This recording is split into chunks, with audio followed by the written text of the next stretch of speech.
हमारे क्लास में एक बार फिर से सभी लोगों का वेलकम किया जाता है। आज के क्लास में हमें बात करनी है पॉलीमर्स के ऊपर। पॉलीमर्स में भी हम specially addition and condensation polymerization, chain growth and step growth polymerization, इन टॉपिक्स के अराउंड हमारी बात होगी। पॉलीमर एक बड़ा चैप्टर है, तो सारी बातें एक क्लास में नहीं हो पाएंगी, तो पहले क्लास में हम लोग इन टॉपिक्स पर बात करेंगे और जो बचा हुआ मटेरियल रहेगा उसको हम लोग अगले क्लास में कवर करने की कोशिश करेंगे। तो सबसे पहला प्रश्न, ये पॉलीमर्स क्या होते हैं, ये पॉलीमराइजेशन क्या होता है, इसके लिए हमें एक छोटा सा एग्जांपल लेना होगा।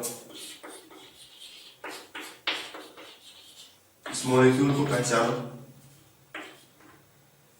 इस मॉलिक्यूल को इथाइलिन कहते हैं, सब लोग इसको पहचान रहे हो। इथाइलिन, जब हम इथाइलिन को सुटेबल कंडीशंस में रखते हैं, ठीक है, इथाइलिन सुटेबल कंडीशंस,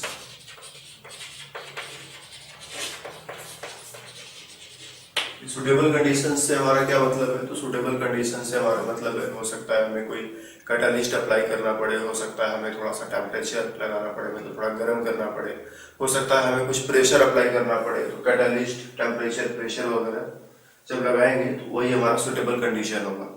तो जब इथाइलिन को हम लोग सुटेबल कंडीशंस में रखते हैं तो इथाइलिन मॉलिक्यूल्स आपस में रिएक्शन करके बड़ा मॉलिक्यूल बना लेते हैं, जिसका स्ट्रक्चर हम कुछ इस तरह से बनाएंगे।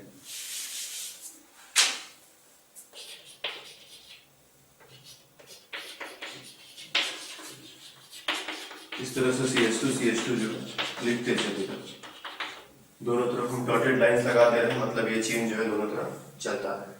ये है इथाइलिन,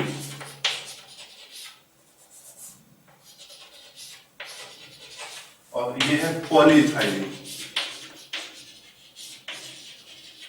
इसको पॉलीथीन भी कहते हैं।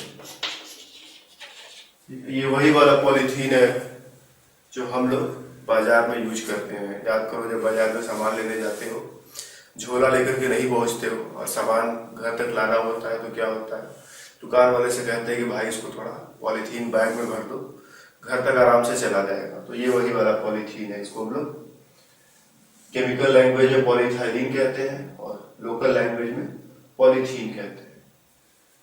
हुआ क्या है यहाँ पर? देखो, ये पार्ट जो है एक इथाइलिन मॉलिक्यूल, ये पार्ट दूसरा इथाइलिन मॉलिक्यूल, उसके बाद ये तीसरा इथाइलिन मॉलिक्यूल है। तो इस तरह से ढेर सारे इथाइलिन मॉलिक्यूल्स आपस में कंबाइन हो गए। कैसे कंबाइन हो गए? तो हम लोग जानते हैं डबल बॉन्ड की केमिस्ट्री हम लोगों ने पढ़ रखी है।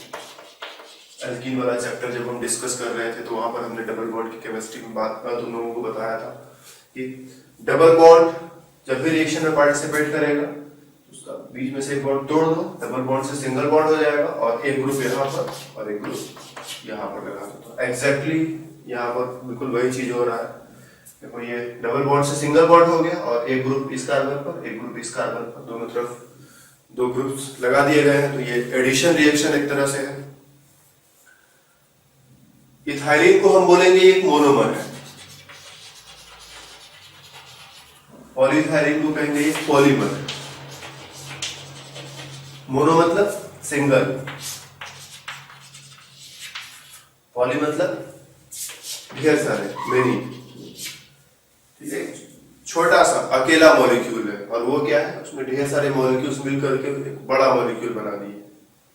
मोनो के बाद होता है डाइमर, सिंगल से ट्राइमर, टेट्रामर, ठीक है।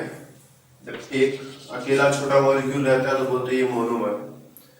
दो मॉलिक्यूल्स मिलकर के थोड़ा बड़ा मॉलिक्यूल बना दिए, डाइमर हो जाएगा। उसी तरह के तीन मॉलिक्यूल्स मिलकर के थोड़ा और बड़ा मॉलिक्यूल बना दिए, ट्राइमर हो जाएगा। और बड़ा टेट्रामर, पेंटामर, हेक्सामर, हेप्टामर, चलता चला जाएगा।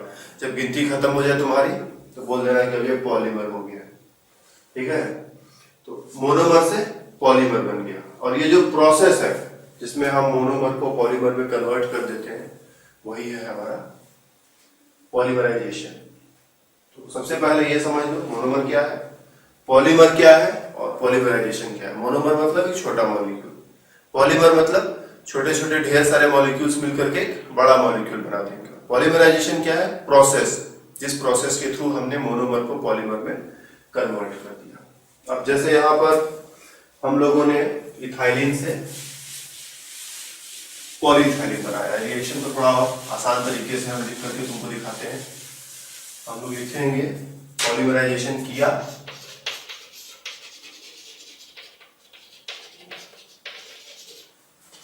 CH2 ब्रैकेट ऐसे लगा करके ये N, ठीक है, ये वाला बॉन्ड थोड़ा ब्रैकेट के बाहर निकाल देते हैं, ये वाला ब्रैकेट के बाहर निकाल देते हैं और N लिख दिया। N का जो वैल्यू है वो 1000, 2000, 3000, 5000 बहुत ज्यादा हो सकता है, ठीक है। कोई ऐसा फिक्स्ड वैल्यू नहीं है जो एक बार तुमको बता दे और तुम उसको याद कर लो। इसका वैल्यू जस्ट एक सिंपल नंबर तुम्हारे सामने लिख दिया याद रखने के लिए, चलो 1000 मान लो, हजारों में वैल्यू, इसका वैल्यू हजारों में होता है। ढेर सारे मॉलिक्यूल्स मिल करके इथाइलिन से पॉलीइथाइलिन बनाते हैं। इसी तरह से इथाइलिन से मिलता जुलता मॉलिक्यूल है, यहाँ पर देखो एक हाइड्रोजन कम कर रहे हैं, यहाँ पर 2 हाइड्रोजन था, अभी 1 हाइड्रोजन। जो हाइड्रोजन कम किया है उसके बदले कुछ तो लगाना होगा, उसके बदले हम लगा दे रहे हैं मिथाइल ग्रुप और फिर से पॉलीमराइजेशन करेंगे तो जो पॉलीमर बनेगा उसका स्ट्रक्चर तो हम बना ही देंगे, इस तरह से लिख देंगे। ये है प्रोपाइलीन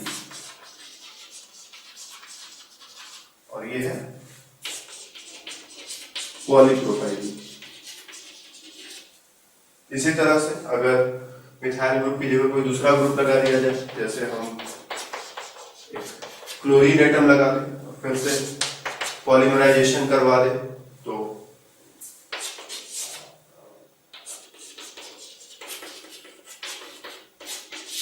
कुछ इस तरह का पॉलीमर बन जाएगा। यह है हमारा वाइनिल क्लोराइड और ये है पॉली वाइनिल क्लोराइड, जिसको PVC भी कहते हैं, P for poly, V for vinyl, C for chloride. Exam में मोस्ट ऑफ द टाइम तुम्हारे सामने यही क्वेश्चन होता है कि ये पॉलीमर है, बताओ इसका मोनोमर क्या होगा, ये पॉलीमर है, बताओ इसका मोनोमर क्या होगा, ये पॉलीमर है, बताओ इसका मोनोमर क्या होगा। तो ये पॉलीमर और मोनोमर, ये दोनों के नाम पर फोकस करोगे, दोनों को याद रखना है, कुछ भी हो जाए दोनों भूलने नहीं चाहिए कि कौन सा पॉलीमर है, उसका मोनोमर क्या होगा। और भी एग्जाम्पल्स है हमारे पास, साइनाइड ग्रुप लगा दिया तो डेफिनेटली प्रोडक्ट भी उसी से मिलता जुलता बन जाएगा। इसको हम कहते हैं एक्राइलोनाइट्राइल, इसको हम कहेंगे पॉली एक्राइलोनाइट्राइल। इसी का एक और नाम है ऑर्लॉन, इसी का एक और नाम है एक्राइलन। तो ये दोनों नाम, मतलब ये तीनों नाम जो है इसके लिए याद रखो। इस नाम से भी पूछा जा सकता है, इस नाम से भी पूछा जा सकता है, इस नाम से भी पूछा जा सकता है कि भाई ऑर्लॉन जो होता है उसका मोनोमर क्या होता है, तो बताना पड़ेगा उसका मोनोमर ये है। स्ट्रक्चर से भी पहचानो और नाम से भी पहचानो। एक और एग्जाम्पल,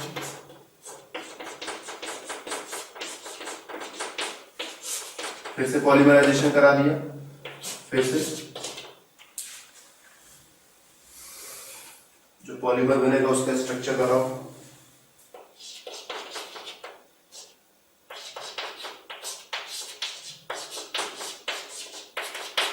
इसको हम कहते हैं स्टाइरीन और इसको कहते हैं पॉली स्टाइरीन। तो सिर्फ तुमको ये ध्यान देना है कि अब मिथाइल ग्रुप है, यहाँ हैलोजन एटम है, यहाँ पर साइनाइड ग्रुप है, यहाँ पर फिनाइल ग्रुप या बेंजीन रिंग है, तो इसका नाम क्या है और इससे बनने वाला जो पॉलीमर है उसका नाम क्या होगा। एक और एग्जांपल है मेरे पास, CF2 डबल बॉन्ड CF2। देखो ये CH2 डबल बॉन्ड CH2 है और ये क्या है CF2 डबल बॉन्ड CF2 है। चारों हाइड्रोजन हटा करके 4 फ्लोरीन एटम्स हमने लगा दिए। इसको हम कहते हैं टेट्रा फ्लोरो इथाइलिन। ठीक है, इथाइलिन में चारों हाइड्रोजन हटाया है और 4 फ्लोरीन एटम्स लगा दिए, इसीलिए हम बोल रहे हैं टेट्रा फ्लोरो इथाइलिन। और पॉलीमराइजेशन कराएंगे, CF2 CH2 सिंगल बॉन्ड हो जाएगा और बार बार ये आपस में रिपीट होता चला जाएगा, तो एक बड़ा सा चेन हमको मिल जाएगा। इसको टेट्रा फ्लोरोइथाइलिन है, तो इसको पॉली टेट्रा फ्लोरोइथाइलिन कह सकते हैं, ठीक है। लेकिन ये काफी बड़ा नाम हो जाता है, तो हमने छोटे में लिख दिया है, लेकिन अगर पूरा नाम लिखे तो काफी बड़ा नाम हो जाता है। तो इसका एक छोटा नाम भी है टेफ्लॉन, जो ज्यादा फेमस है। होगा क्या कि जब बाजार में जाएगा कोई पॉली टेट्रा फ्लोरोइथाइलिन खरीदने, तो परेशानी क्या आएगी, घर से तो नाम याद करके निकलेगा कि भाई आज हमको जो है 1 किलो पॉली टेट्रा फ्लोरोइथाइलिन खरीद करके लाना है। अब बाजार जाते जाते नाम भूल जाएगा, इतना बड़ा नाम था, क्या नाम था यार, क्या नाम था यार, भूल गया। अब भूल गया तो फिर क्या खरीद के लाएगा। इसीलिए जो बेचने वाले होते हैं, जो बनाने वाले होते हैं, अपने प्रोडक्ट का एक ऐसा नाम रखते हैं, बढ़िया नाम रखते हैं, जो आसानी से कोई भी याद कर सके, ताकि खरीदने बेचने में आसानी रहे। तो पॉलीटेट्रा फ्लोरोइथाइलिन जैसा टेढ़ा नाम न रख करके टेफ्लॉन जैसा छोटा फैंसी बढ़िया नाम रख दिया जाता है। तो ये कुछ पॉलीमर्स है एक, और उनके मोनोमर्स है। तुमको दोनों याद रखना है। पॉलीमर अगर ये है तो उसका मोनोमर क्या होगा, अगर मोनोमर ये है तो पॉलीमर क्या होगा। साथ ही साथ स्ट्रक्चर भी, मोनोमर का स्ट्रक्चर कैसा होगा, उससे बनने वाले पॉलीमर का स्ट्रक्चर कैसा होगा। ये जितने भी एग्जांपल्स हमने यहाँ पर लिखे हैं, सब में देखो कॉमन क्या है, कार्बन कार्बन डबल बॉन्ड, ठीक है। सब में कार्बन कार्बन डबल बॉन्ड से हमने शुरुआत की और वो डबल बॉन्ड से सिंगल बॉन्ड हो गया और बार बार रिपीट होता चला गया, तो बड़ा सा चेन बन गया।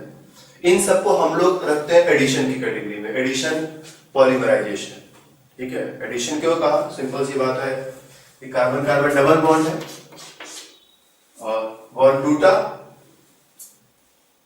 एक एटम इधर या एक ग्रुप, एटम या ग्रुप जो भी कह लो, एक ग्रुप इस साइड में, एक ग्रुप इस साइड में कनेक्ट हो गया, इसीलिए एडिशन टाइप का रिएक्शन हो रहा है, इसलिए एडिशन पॉलीमराइजेशन हमने एक तरह से कह दिया, ठीक है।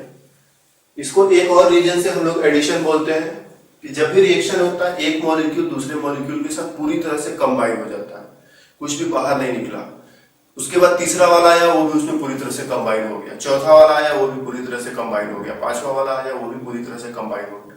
तो सब एक दूसरे के साथ पूरी तरह से कंबाइन हो जाते हैं, इसलिए भी इसको एडिशन बोलते हैं। तो एडिशन बोलने का दो रीजन, पहला reason carbon carbon double bond है, डबल बॉन्ड से सिंगल बॉन्ड हो रहा है, दोनों तरफ एक एक ग्रुप कनेक्ट हो रहा है, इसलिए एडिशन बोल दिया। और दूसरा रीजन कि एक मॉलिक्यूल अगले मॉलिक्यूल के साथ पूरी तरह से कंबाइन हो गया, फिर अगला मॉलिक्यूल आया, वो भी उसमें पूरी तरह से कंबाइन हो गया, और अगला मॉलिक्यूल आया, वो भी पूरी तरह से कंबाइन हो गया। तो सब एक दूसरे के साथ पूरी तरह से कंबाइन हो जा रहा है, कुछ भी बाहर निकल नहीं रहा है, कुछ भी बेकार नहीं हो रहा है, इसीलिए इसको हम एडिशन पॉलीमराइजेशन की कैटेगरी में रखते हैं।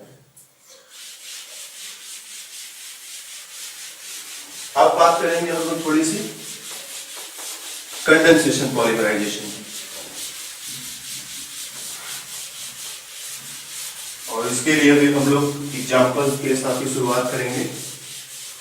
छोटा सा बढ़िया सा एग्जाम्पल दो, देखो ये है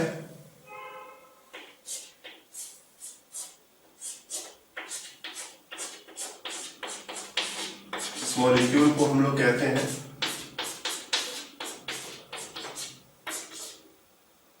टेरिप्थैलिक एसिड, ठीक है।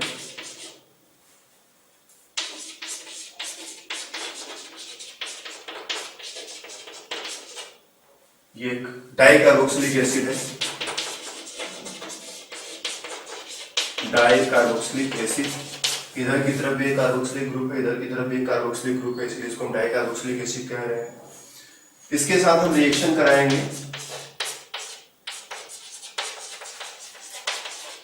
इथाइलिन ग्लाइकोल की,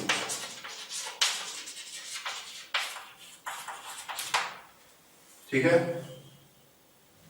ये एक डाइऑल है, डाइऑल कहने का मतलब डाई अल्कोहल, इसमें दोनों तरफ अल्कोहल ग्रुप है, इसलिए इसको डाइऑल बना दिया, ठीक है। ये डाई कार्बोक्सिलिक एसिड और डाइऑल क्यों लिया है, क्योंकि हमें चेन बनाना है। तुम ठीक इस तरह से समझ सकते हो कि मान लो हम एक ह्यूमन चेन बनाना है, आदमी होता है ना, ये 2 पैर और 2 हाथ, चेन बनाना है।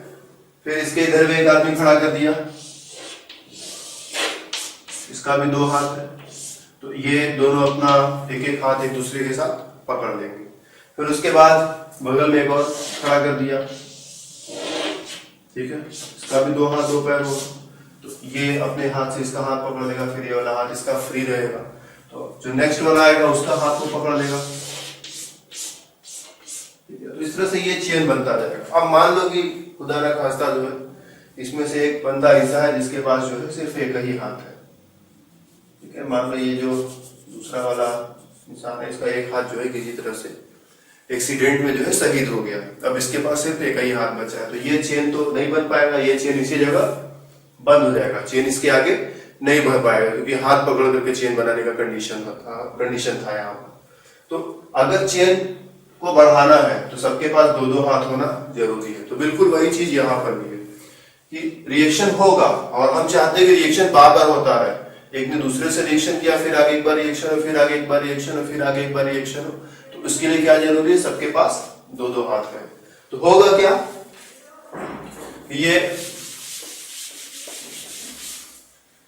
कार्बोक्सिलिक एसिड ग्रुप और अल्कोहल ग्रुप आपस में रिएक्शन कर जाएंगे। ये वाला एक अल्कोहल ग्रुप फ्री बचा रहेगा और ये वाला कार्बोक्सिलिक एसिड ग्रुप फ्री बचा रहेगा। तो जब अगला मॉलिक्यूल आएगा, ठीक है, अगला मॉलिक्यूल ये देखो,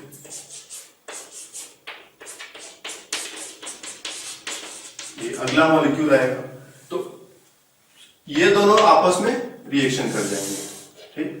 लेकिन ये तो फ्री बचा है, ये अगले वाले मॉलिक्यूल के साथ रिएक्शन करेगा, ये दोनों आपस में रिएक्शन कर जाएंगे।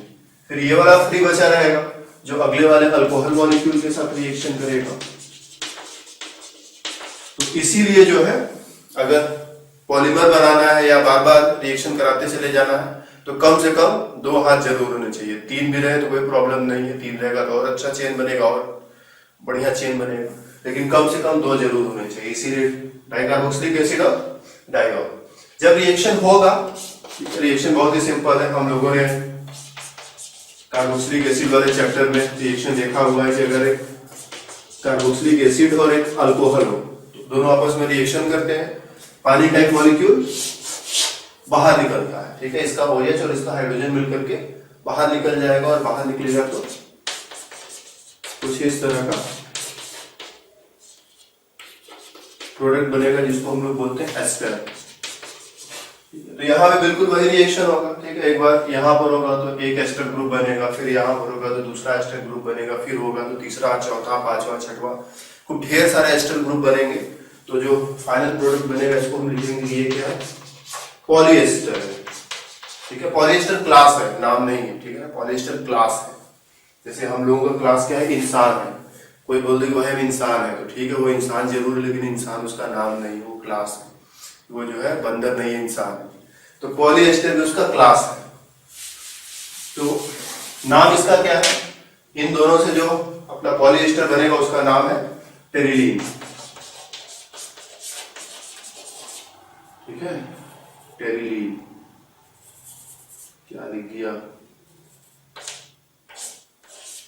टेरिलीन, ठीक है, ये नाम याद रखें। उसका स्ट्रक्चर कैसे बनाएंगे, टेरिलीन का स्ट्रक्चर कैसे बनाएंगे, तो कुछ डिफिकल्ट नहीं, इन दोनों को आपस में जोड़ दो, HOCO, फिर ये बेंजीन रिंग, फिर ये C डबल बॉन्ड O, और ये पानी का मॉलिक्यूल देखो ऐसे निकलेगा, इसका OH और इसका हाइड्रोजन, फिर ये वाला ऑक्सीजन लाओ, फिर ये CH2OH बना दो। ये एक बार रिएक्शन हुआ क्या, जब भी रिएक्शन होगा पानी का छोटा मॉलिक्यूल बाहर निकलेगा। ये कंडेंसेशन पॉलीमराइजेशन की खास बात होती है कि जब भी कंडेंसेशन पॉलीमराइजेशन की बात करेंगे तो ये जरूर होना चाहिए, जब भी रिएक्शन होगा हर स्टेप में कोई न कोई एक छोटा मॉलिक्यूल बाहर निकल जाएगा। जरूरी नहीं कि हर बार पानी का ही मॉलिक्यूल, कभी कभी पानी का मॉलिक्यूल होगा, कभी कभी अमोनिया मॉलिक्यूल हो सकता है, कोई छोटा अल्कोहल जैसे इथेनॉल, मिथेनॉल, प्रोपेनॉल टाइप का अल्कोहल भी हो सकता है। तो कोई ना कोई एक छोटा मॉलिक्यूल बाहर जरूर निकलेगा, इस बात का ध्यान रखें।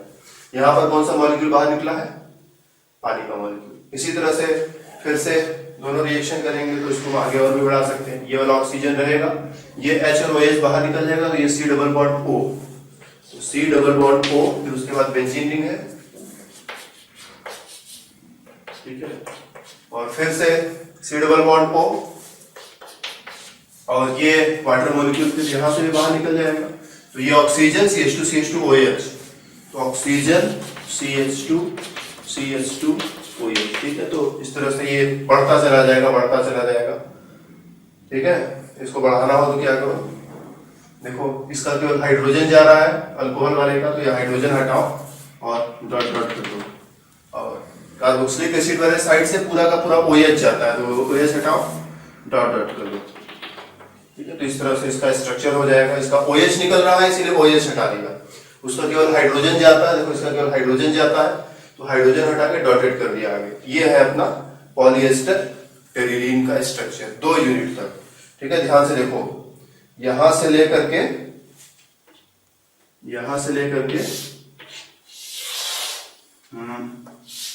यहां तक, फिर उसके बाद यहां से लेकर के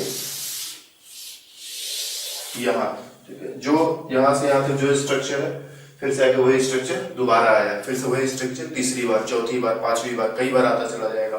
तो हम इसको ऐसे भी लिख सकते हैं, CO अपना बेंजीन रिंग बीच में बनाया, फिर CO ऑक्सीजन, CH2 ऑक्सीजन, और यहीं से इसको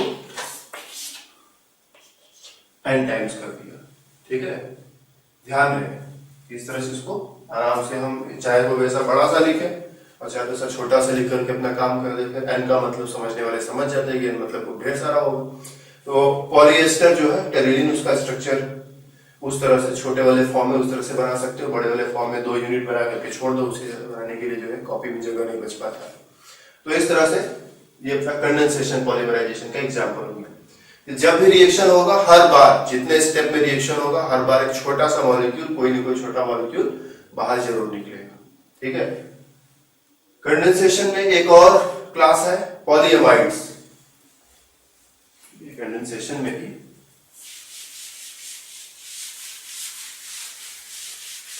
एक और क्लास है पॉलीएमाइड्स।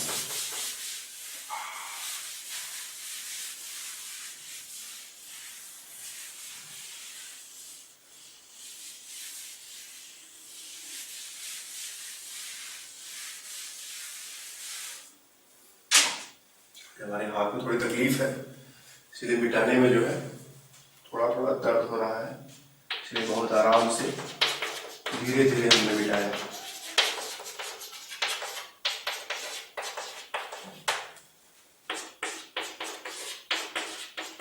ये देखो, ये फिर से एक डाइकार्बोक्सिलिक एसिड है, पिछले वाले से थोड़ा अलग है, डाइकार्बोक्सिलिक एसिड, ठीक है। फिर से वही बोलेंगे, इसका क्लास है, ठीक है, नाम नहीं है।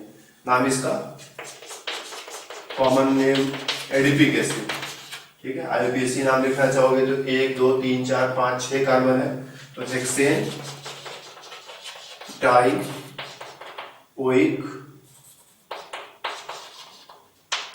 एसिड। हेक्सेन मतलब 6 कार्बन, डाइओइक मतलब 2 कार्बोक्सिलिक एसिड ग्रुप है, और एसिड तो है ही।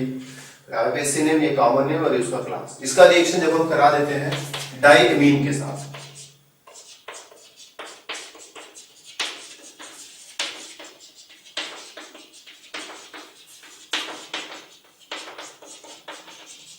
एक डाइएमीन है, ठीक है, जिसका नाम है हेक्सा मिथाइलिन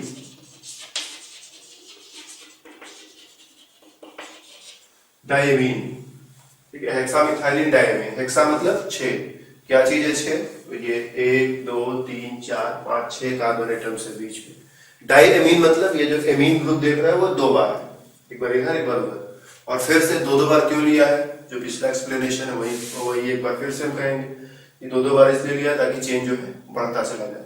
जब दोनों आपस में रिएक्शन करेंगे तो क्या होगा, इसका OH और इसका एक हाइड्रोजन, इसको अगर हम ऐसे लिख दे, एक हाइड्रोजन ऐसे दिखा दे, एक हाइड्रोजन ऐसे दिखा दे, तो ये जो है इतना पार्ट बाहर निकल जाएगा और बनेगा क्या,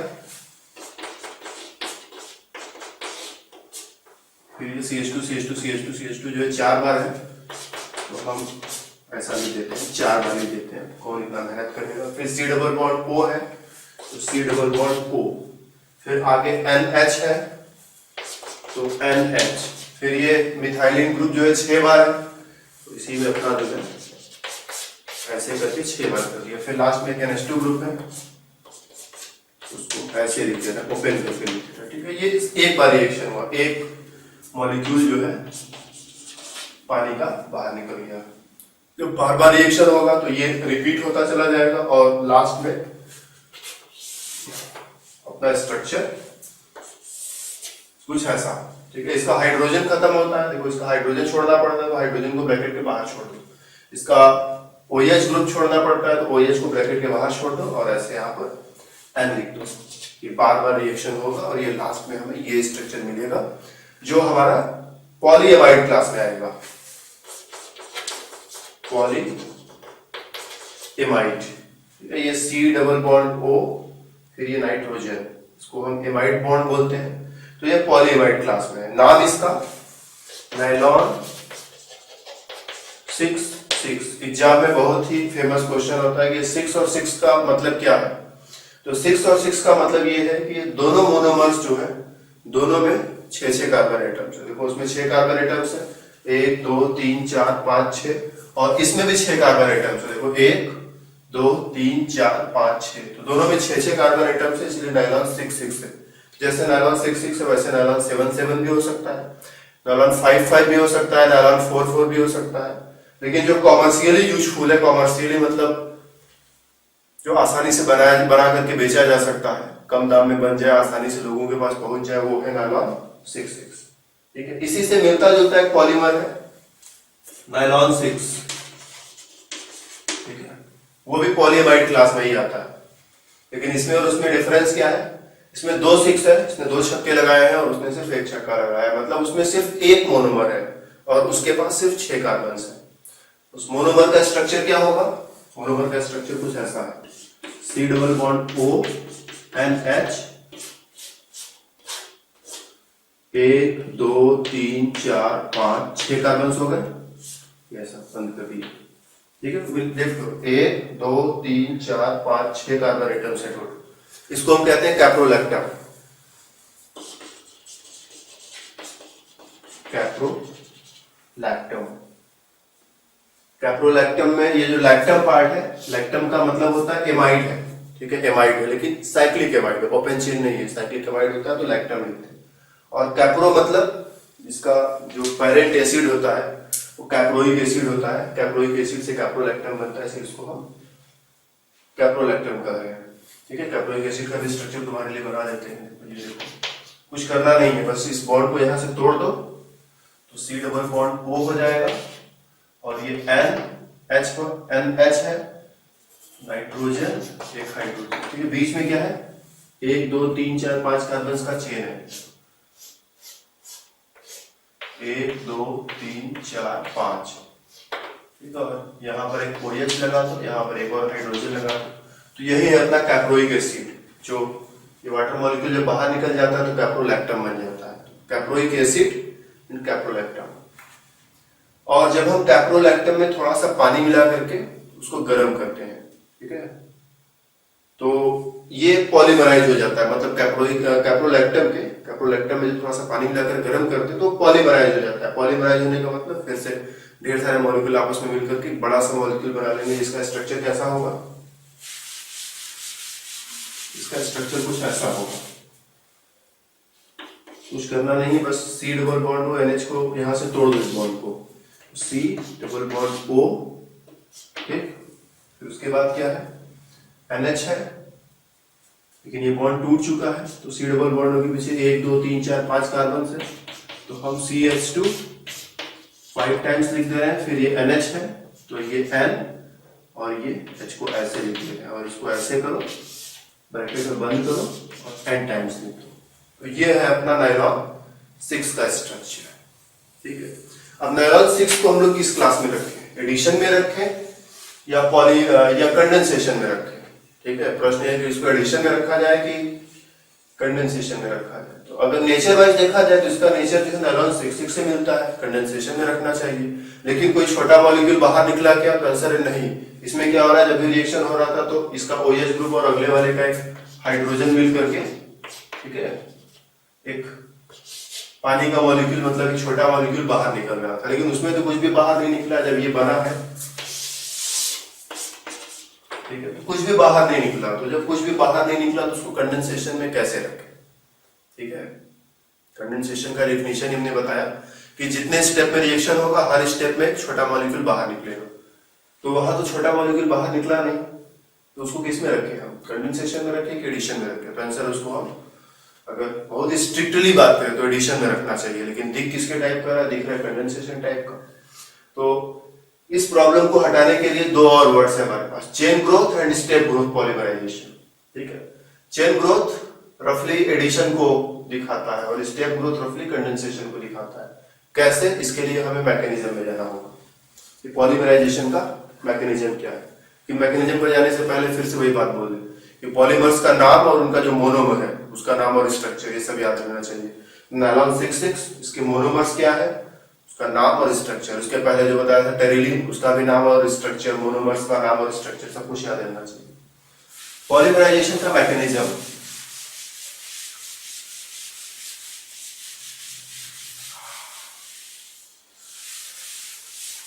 सुबह सुबह जो है बैट बॉल खेलने में एक बैट्समैन बहुत तगड़ा मिल गया था, आउट नहीं हो रहा था, तो बॉल जो है हमने बहुत जोर से फेंक दी और उसमें जो हमारा हाथ भी दुख गया। आउट तो कर दिया लेकिन हाथ भी दुख गया। तो एडिशन पॉलीमराइजेशन की थोड़ी सी बात कर लेते हैं पहले। ठीक है, इसका मैकेनिज्म स्पेशली एडिशन पॉलीमराइजेशन का मैकेनिज्म क्या है? तीन मैकेनिज्म इसके हो सकते हैं, radical mechanism, cationic mechanism and anionic mechanism. ठीक है, तीन मैकेनिज्म हो सकते हैं।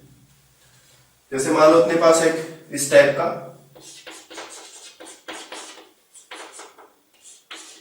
एक एल्कीन मॉलिक्यूल, ये जी का मतलब कोई ग्रुप, जैसे मिथाइल ग्रुप, हैलोजन मतलब chlorine group, cyanide group, benzene ring, तरह तरह के एग्जांपल्स हमने जो देखे थे कुछ उसी टाइप का। इस जी की जगह कोई ग्रुप हो सकता है। जब हम यहां पर एक सुटेबल इनिशिएटर मिलाते हैं तो ये जो मॉलिक्यूल है ये चल करके रेडिकल बना सकता है। ठीक है, रेडिकल बना सकता है। ये चल करके कुछ कैटायन टाइप का स्पीसीज बना सकता है या फिर एनायन टाइप का स्पीसीज बना सकता है। ओके, अगर रेडिकल बनाया तो हम बोलेंगे कि रिएक्शन जो है रेडिकल मैकेनिज्म से आगे जा रहा है। कैटायन बना दिया तो बोलेंगे कि रिएक्शन जो है कैटायनिक मैकेनिज्म से आगे जा रहा है। एनायन बना दिया तो बोलेंगे रिएक्शन जो है एनायनिक मैकेनिज्म से आगे जा रहा है। रियल एग्जांपल्स की बात करी जाए थोड़ी सी,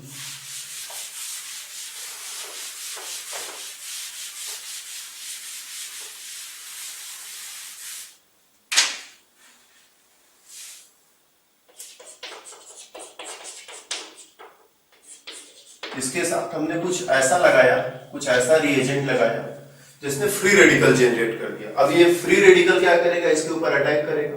फ्री रेडिकल की खासियत क्या है, इसको एक इलेक्ट्रॉन की बहुत सख्त जरूरत होती है। जब तक एक इलेक्ट्रॉन नहीं ले लेगा कहीं से तब तक चैन से नहीं बैठेगा। अब इसको एक इलेक्ट्रॉन कहां से मिलेगा, यहाँ पाई बॉन्ड से। पाई बॉन्ड में से एक इलेक्ट्रॉन इसके पास जाएगा और एक इलेक्ट्रॉन इसके पास जाएगा। ठीक है, ये रेडिकल यहाँ पर भी कंबाइन हो सकता है, यहाँ पर भी कंबाइन हो सकता है, कहीं भी कंबाइन हो सकता है। हम इसको यहाँ पर कंबाइन कर रहे हैं। ठीक है, तो रेडिकल यहाँ पर कंबाइन होगा, मतलब एक इलेक्ट्रॉन इस कार्बन का और एक इलेक्ट्रॉन रेडिकल का, दोनों मिलकर के दोनों के बीच में एक बॉन्ड बना देंगे। तो रेडिकल, फिर ये CH2 then CH then G। और ध्यान दो पाई बॉन्ड का एक इलेक्ट्रॉन इसके पास गया, एक इलेक्ट्रॉन इसके पास गया। इसने इलेक्ट्रॉन का क्या किया, इसके साथ बॉन्ड बनाने में यूज कर लिया। इसने इलेक्ट्रॉन का क्या किया, कुछ नहीं किया, पड़ा हुआ उसी के पास।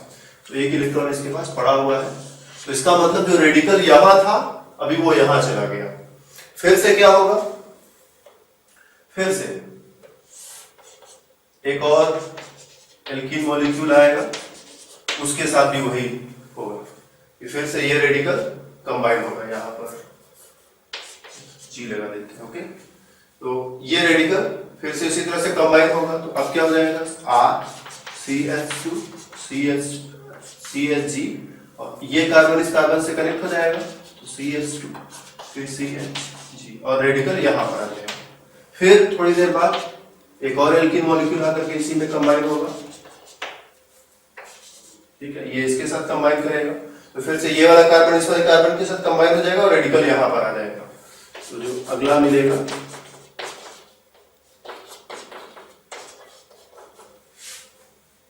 CH2 CHGN CH2CH G और रेडिकल यहाँ पर आ जाएगा। तो इस तरह से ये जो है ये चलता रहेगा। देखो पहले छोटा रेडिकल था, थोड़ा बड़ा रेडिकल हुआ, थोड़ा और बड़ा रेडिकल, थोड़ा और बड़ा रेडिकल, तो इस तरह से चेन का जो लेंथ है वो बढ़ता चला जाएगा। तो ये जो अपना रेडिकल मैकेनिज्म चल रहा है, इसको देखो हम लोग 3 स्टेप में डिवाइड कर सकते हैं। पहला इनिशिएशन, दूसरा प्रोपगेशन,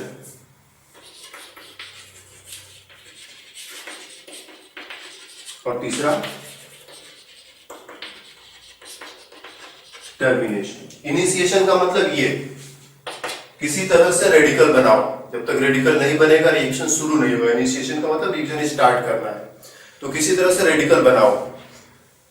तो रेडिकल का बनाना इनिशिएशन, ठीक है। इनिशिएशन के बाद प्रोपगेशन, प्रोपगेशन मतलब बढ़ता जाएगा बढ़ता जाएगा बढ़ता जाएगा, तो चेन ये बढ़ता जा रहा है बढ़ता जा रहा है, प्रोपगेशन हो जाएगा। चेन कब तक बढ़ेगा? जब तक ये एल्कीन मॉलिक्यूल्स रहेंगे, ठीक है। जैसे ही रिएक्शन मिक्सचर में एल्कीन मॉलिक्यूल्स खत्म हो जाएंगे, चेन का बढ़ना रुक जाएगा। मान लो मेरे पास एक छोटा सा बीकर है, उसमें हमने ये वाला एल्कीन ले लिया, इसका 50 ग्राम बीकर में मिला दिया,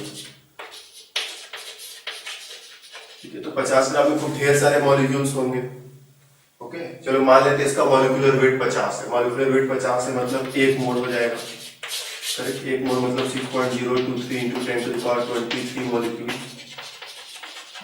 बीकर में बहुत ढेर सारे मॉलिक्यूल्स हैं, ओके। उसी में हमने थोड़ा सा इनिशिएटर मिला दिया। जैसे इनिशिएटर मिलाया, इनिशिएटर जाएगा किसी एक मॉलिक्यूल पर अटैक करेगा, किसी मॉलिक्यूल पर अटैक करेगा तो एक रेडिकल बना, फिर रेडिकल अगले मॉलिक्यूल से, फिर नया रेडिकल अगले मॉलिक्यूल से, फिर नया रेडिकल, ये चलता जाएगा चलता जाएगा चलता जाएगा, और तब तक चलता रहेगा जब तक सारे मॉलिक्यूल्स खत्म ना हो जाए। तो प्रोपगेशन वहां पर रुकेगा। अब लास्ट स्टेप है टर्मिनेशन। टर्मिनेशन का क्या मतलब है? ये जो रेडिकल बना है ये स्टेबल नहीं है, ठीक है ना। जो रेडिकल्स बन रहे हैं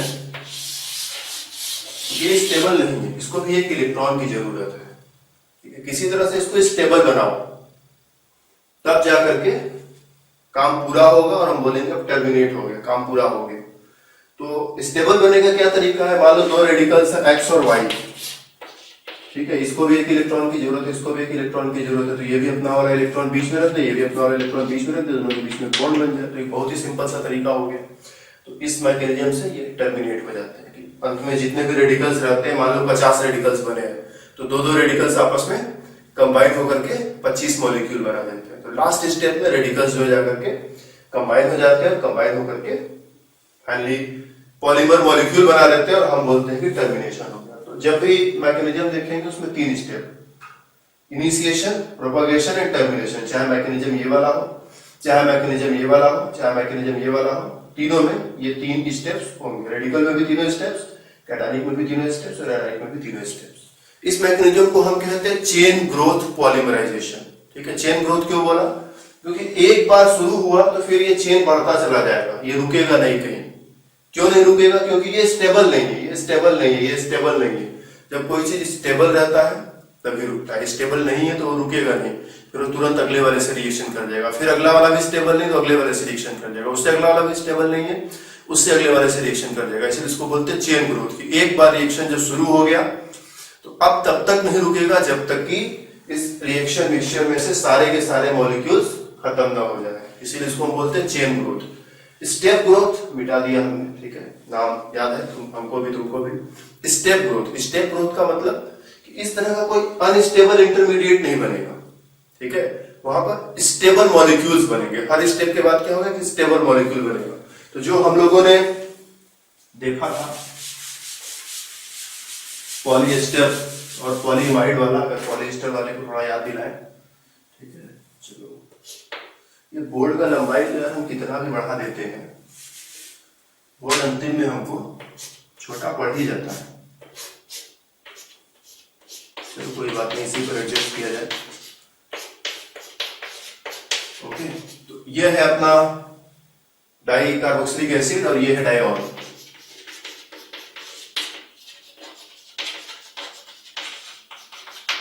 ठीक। और जब दोनों में रिएक्शन होगा,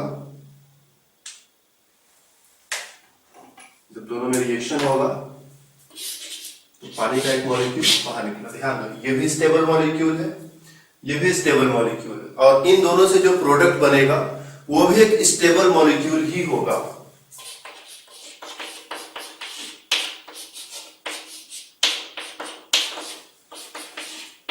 ओके, ये थोड़ा गलत लिख दिया है हमने यहां पर, ये सिर्फ OH होगा, ठीक है। ये भी एक स्टेबल मॉलिक्यूल है, ये भी एक स्टेबल मॉलिक्यूल है, और ये भी एक स्टेबल मॉलिक्यूल है। फिर अगले स्टेप पर रिएक्शन कराया, मान लो इस वाले एंड पर ये अल्कोहल मॉलिक्यूल इस वाले एंड पर रिएक्शन करा देते हैं, ठीक है। उधर की तरफ लिखने को जगह नहीं बचा है हमारे पास, ठीक है, इसीलिए उधर की तरफ नहीं लिखते हैं ये। तो यहां से पानी का एक मॉलिक्यूल बाहर निकलेगा, और जो प्रोडक्ट बनेगा उसको हम ऐसे लिख सकते हैं HOCH2 CH2 C double bond O, अपना बीच में बेंजीन नहीं रहेगा, फिर से C double bond O oxygen CH2 CH2 and OH, ठीक है। ये जो नेक्स्ट स्टेप में बना है ये भी स्टेबल मॉलिक्यूल है,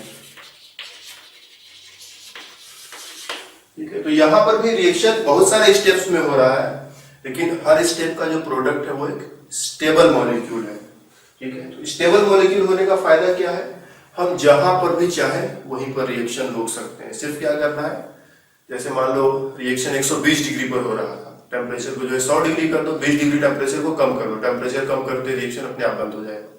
तो यहाँ पर रिएक्शन को हम रोक सकते हैं। क्यों रोक सकते हैं, क्योंकि स्टेबल मॉलिक्यूल है, इसको रोकने में कोई प्रॉब्लम नहीं है। लेकिन यहां पर क्या है, स्टेबल मॉलिक्यूल्स नहीं, बीच बीच में जो बना है वो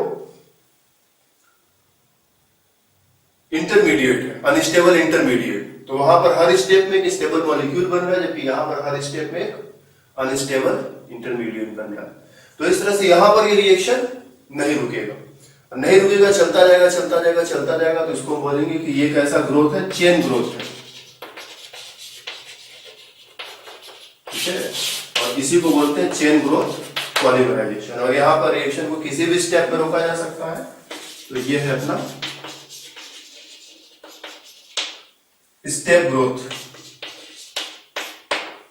पॉलीमराइजेशन, ठीक है।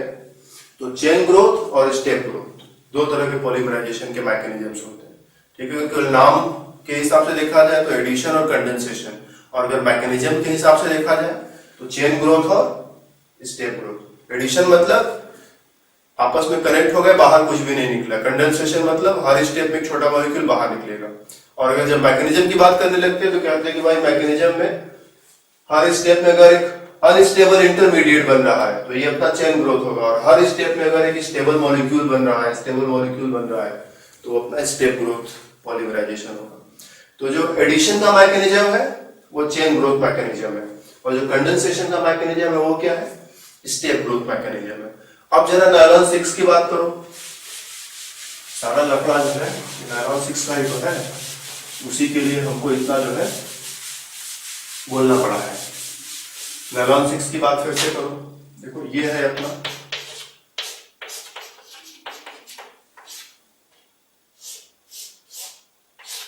1 2 3 4 5 6 कार्बन हो गए।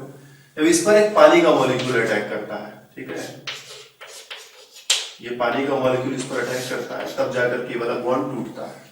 तो होता क्या है, C डबल बॉन्ड O, फिर उसके बाद कुछ इस तरह से 5 कार्बन एटम्स, फिर ये N H, और पानी का मॉलिक्यूल का हाइड्रोजन इसके पास चला जाएगा तो H, और पानी के मॉलिक्यूल का जो OH ग्रुप है वो इसके साथ रह जाता है, तो ये बना। फिर अगले स्टेप में क्या होगा, ये जो है अगले मॉलिक्यूल पर अटैक करेगा। तो अगला मॉलिक्यूल बनाओ, अगला मॉलिक्यूल हम इधर बना देते हैं। ये पॉलीमर्स में बहुत बड़े बड़े स्ट्रक्चर बनाने पड़ते हैं, बनाते बनाते हम भी जो है थक जाते हैं। तो ये 1 2 3 4 5 6 कार्बन हो गए। अब फिर से इन दोनों के बीच में रिएक्शन होगा। तो ये देखो अटैक करने के लिए ऑक्सीजन के पास लोन पेयर था, यहाँ पर नाइट्रोजन के पास लोन पेयर है, वो फिर से यहाँ पर अटैक करेगा और फिर से ये वाला बॉन्ड टूट जाएगा और इस तरह से रिएक्शन आगे बढ़ेगा। तो देखो इससे क्या बना कि स्टेबल मॉलिक्यूल बना। इसी तरह से अब इससे अगला स्टेप होगा तो वहां पर भी हमें एक स्टेबल मॉलिक्यूल मिलेगा। तो इस तरह से अब क्या होगा कि अब हमें इंटरमीडिएट नहीं मिलेगा, हर स्टेप में क्या होगा, स्टेबल मॉलिक्यूल मिलेगा। और इसका मतलब ये जो नायलॉन 6 वाला स्टोरी है इसको भी हमको स्टेप ग्रोथ पॉलीमराइजेशन में रखना पड़ेगा। तो एडिशन कंडेंसेशन तो हम इस पर डिवाइड कर सकते हैं कि भाई एडिशन है कि कंडेंसेशन है, कुछ लोग एडिशन कहेंगे, कुछ लोग कंडेंसेशन कहेंगे, लेकिन जब मैकेनिज्म की बात आएगी तो इसको चेन ग्रोथ में नहीं रखेंगे। इसका मैकेनिज्म कैसा है, स्टेप ग्रोथ है, क्योंकि हर स्टेप में एक स्टेबल मॉलिक्यूल बनेगा, इसीलिए मैकेनिज्म को हम स्टेप ग्रोथ मैकेनिज्म की बात कर रहे हैं, स्टेप ग्रोथ मैकेनिज्म में रखेंगे। अब मैकेनिज्म की बात चल ही रही है तो थोड़ा सा मैकेनिज्म पर और बात करेंगे।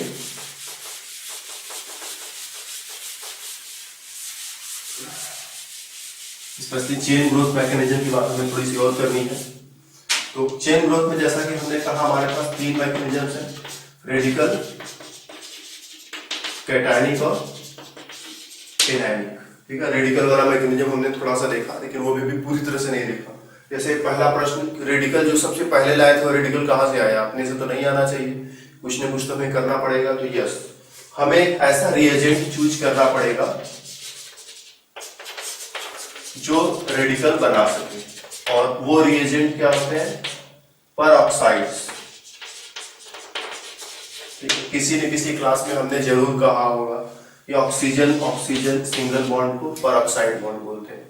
तो इस तरह का अगर कोई सिस्टम मिल जाए, जैसे मान लो यहाँ पर जस्ट चलो इथाइल ग्रुप लगा करके छोड़ दो, ठीक है, तो इथाइल परऑक्साइड, जब ये यहाँ से बॉन्ड टूटेगा ये वाला, ये बॉन्ड बड़ा ही कमजोर टाइप का होता है, तो एक इलेक्ट्रॉन ये ले लेगा, एक इलेक्ट्रॉन ये ले लेगा, बन जाएगा C2H5 ऑक्सीजन, एक इलेक्ट्रॉन इसके पास। इसी तरह से दूसरे वाले पार्ट के पास भी ऑक्सीजन रहेगा, उसको भी लिख सकते हैं C2H5 ऑक्सीजन। या फिर चाहो तो 2 बार अलग अलग न लिख करके एक ही बार 2 लिख दो, दूसरे वाले को मिटा दो।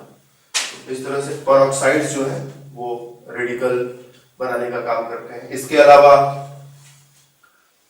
एक बहुत ही फेमस परऑक्साइड और है हमारे पास, ऑक्सीजन सिल्वर बॉन्ड O, ठीक है, दिस इज बेंजोइल परऑक्साइड। इसमें भी वही बात है, ये वाला बॉन्ड यहां से टूटेगा, एक इलेक्ट्रॉन इसके पास, एक इलेक्ट्रॉन इसके पास, लेकिन ये यहीं पर नहीं रुकता है, फिर ये वाला बॉन्ड भी टूट जाता है। ठीक है, एक इलेक्ट्रॉन इसके पास, एक इलेक्ट्रॉन इसके पास, ये वाला बॉन्ड उसी तरह से टूटेगा। तो हम इधर वाले पार्ट पर ही काम कर लेते हैं। तो ये वाला जब बॉन्ड टूटा, एक इलेक्ट्रॉन इसको मिला, एक इलेक्ट्रॉन इसको मिला, अब होगा क्या कि देखो ये जो हिस्सा है, इसके पास भी एक इलेक्ट्रॉन, इसके पास भी एक इलेक्ट्रॉन है, दोनों अपना एक इलेक्ट्रॉन बीच में रख के शेयरिंग करके एक और बॉन्ड बना लेंगे। तो ये हो गया कार्बन डाइऑक्साइड। कार्बन डाइऑक्साइड चला जाएगा बाहर, बचा क्या, ये वाला रेडिकल। इसी तरह से यहाँ पर भी होगा, इधर से भी कार्बन डाइऑक्साइड बाहर चला जाएगा, बचेगा क्या, सिर्फ एक रेडिकल। तो बेंजाइल परऑक्साइड जो है फिनाइल रेडिकल बनाएगा, और फिनाइल रेडिकल फिर क्या करेगा, उस एल्कीन वाले मॉलिक्यूल पर अटैक करेगा, अटैक करके फिर से नया रेडिकल बनाते बनाते अंतिम में जाकर के टर्मिनेशन होगा, तो हमें पॉलीमर मॉलिक्यूल मिलेगा। ओके, अब बात रही कैटायनिक मैकेनिज्म और एनायनिक मैकेनिज्म की, कैटायनिक मैकेनिज्म कैसे होता है, एनायनिक मैकेनिज्म कैसे होता है, तो वो बात हम इस क्लास में नहीं करेंगे। यहाँ पर हम सिर्फ रेडिकल मैकेनिज्म तक बात करके रुकेंगे, और क्लास को खत्म करने से पहले थोड़ा समराइज कर लिया जाए कि क्या क्या इस क्लास में हम लोगों ने देखा। तो सबसे पहला चीज, हम लोगों ने 7-8 पॉलीमर्स के नाम देखे। उन पॉलीमर्स का नाम तुमको याद रखना है, और उसका मोनोमर क्या था, ठीक है, वो भी याद रखना है। पॉलीइथाइलिन का monomer ethylene, polypropylene monomer propylene, polyvinyl chloride या PVC monomer is vinyl chloride, orlon या polyacrylonitrile monomer acrylonitrile, polystyrene monomer styrene, Teflon monomer tetrafluoroethylene.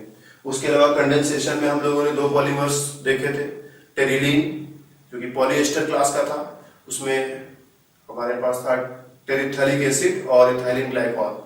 उसके अलावा एक देखा था नायलॉन 6, उसमें था एडिपिक एसिड और हेक्सामिथाइलिन डाइएमीन और एक नायलॉन 6 देखा है, इसमें कैप्टोइक एसिड है। तो इस क्लास का मोटो यही है कि तुम लोग ये सारे पॉलीमर्स के नाम याद रखो, इनका मोनोमर क्या था वो भी याद रखो, और थोड़ी सी बात जो मैकेनिज्म की है, स्टेप ग्रोथ, चेन ग्रोथ, वो भी याद रखो। पॉलीमर्स पर अभी भी बहुत सारी बातें हैं जो हमें करनी है। उन सब बातों को करने के लिए हम फिर से मिलेंगे अगले क्लास में।